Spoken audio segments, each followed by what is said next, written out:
Hey guys, welcome to my channel BitGlenn. My name's Glenn and I like to share with you guys what I learn in the world of cryptocurrency as I go through it.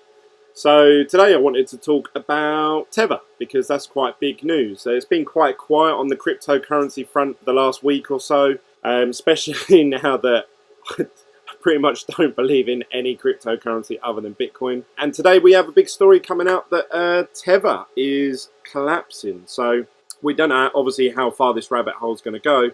But you can see here Tether normally pegs 1-to-1 with US dollar. But you can see here it's had a drop and I think that's going to continue to go down throughout today. Maybe we'll see it bounce back up a bit later. But what that means is that everyone's quickly cashing out their Tether into obviously other altcoins and also Bitcoin. So I've just witnessed Bitcoin jumping from 6.3 to 6.6 in the last hour. It's been insane. You can see here the graph just literally shoots straight up.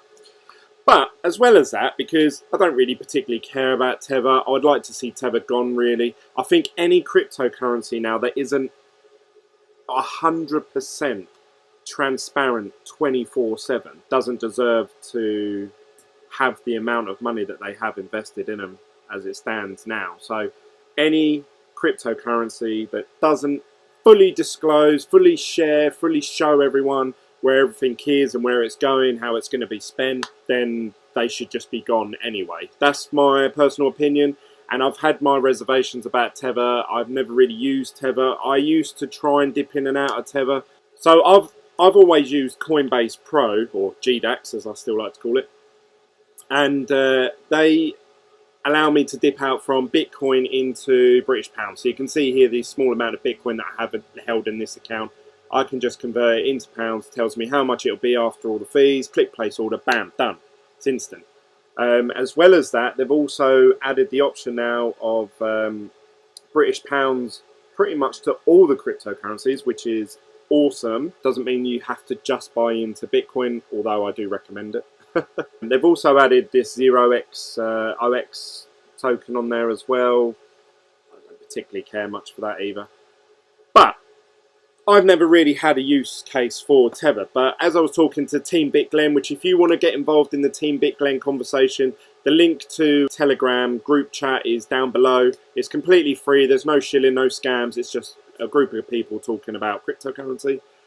I was saying in there this morning, look, I don't care about Tether, and someone pointed out there is a use case for it, and that is for people that use other exchanges like Binance and Bitfinex and all these other exchanges out there where you can't cash out your altcoins to, say US dollars or pounds or euros. You have to either cash right out, send the money out to, an off ramp, and then convert that into your fiat money. So that can be quite a pain and that is expensive. So therefore, Tether has got a use case. But saying that, so we've heard a lot of other companies and projects coming out regarding stable coins, a bit like Tether. Obviously, Tether was not the first, but one of the first cryptocurrencies, especially the most popular one out there to go and do it.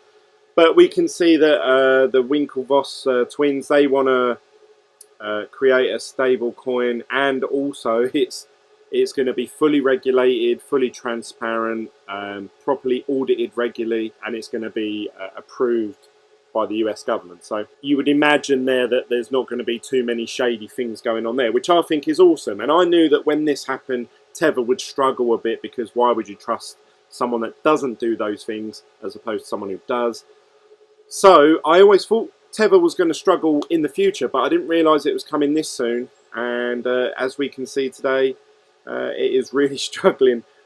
What is more interesting actually is I normally talk a lot about you shouldn't really look at the price of, like these prices I'm looking at and showing you right now. We can see Ethereum's up 6.8% and XRP is up 8.5%. Woo! But actually, you should look at what they're comparing against to Bitcoin, because Bitcoin's up 6% on its own. And 9 times out of 10, depending on what exchange you're on, you're going to have to convert these into this first. So really, that is only up sort of 0.8% against Bitcoin. And then you're going to have to convert Bitcoin into US dollar, yen, pounds, euros. So that is actually the true exchange that you're going to have to go through. A lot of people don't realise that. They just see these figures here. So they'll see, oh, XRP's up 8.5%. Oh, I better jump in. So if you actually go to where it says comparing against US dollar, Bitcoin, Ethereum, XRP, yada, yada, yada. We're going to click Bitcoin. Obviously, Bitcoin stays the same. 1 Bitcoin is worth 1 Bitcoin. But you can see here what I was talking about. So actually now it reads differently. So actually, if you was to convert your Litecoin right now to Bitcoin and then cash out into fiat money, you're actually going to lose 2.2%. Now that looks very different to how that looks, where you would say Litecoin is up 3.5%.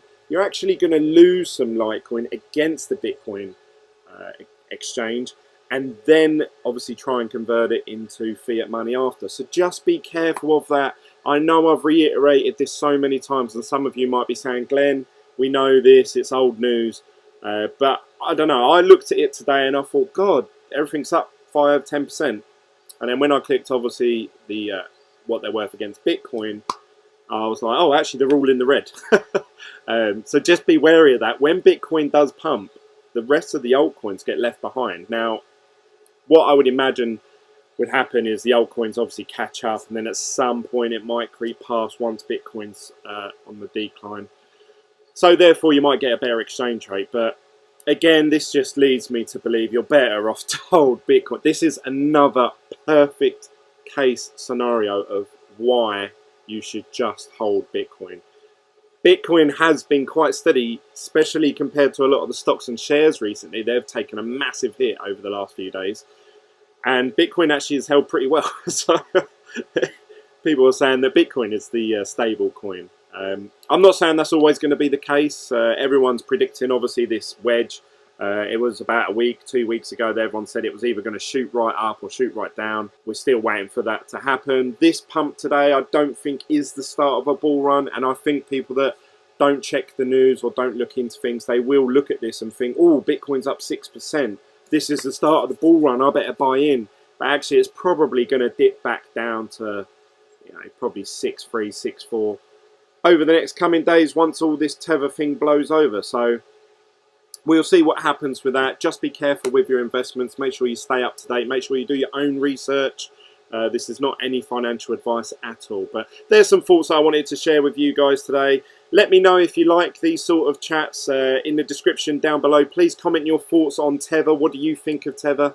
And I'd love to hear your thoughts on where you think Tether's going to go forward from this, because it's not looking pretty at the moment. So I look forward to seeing you on the next video, guys. Don't forget to give a thumbs up and also click the subscribe button if you're new to this channel. See you later, guys. Bye.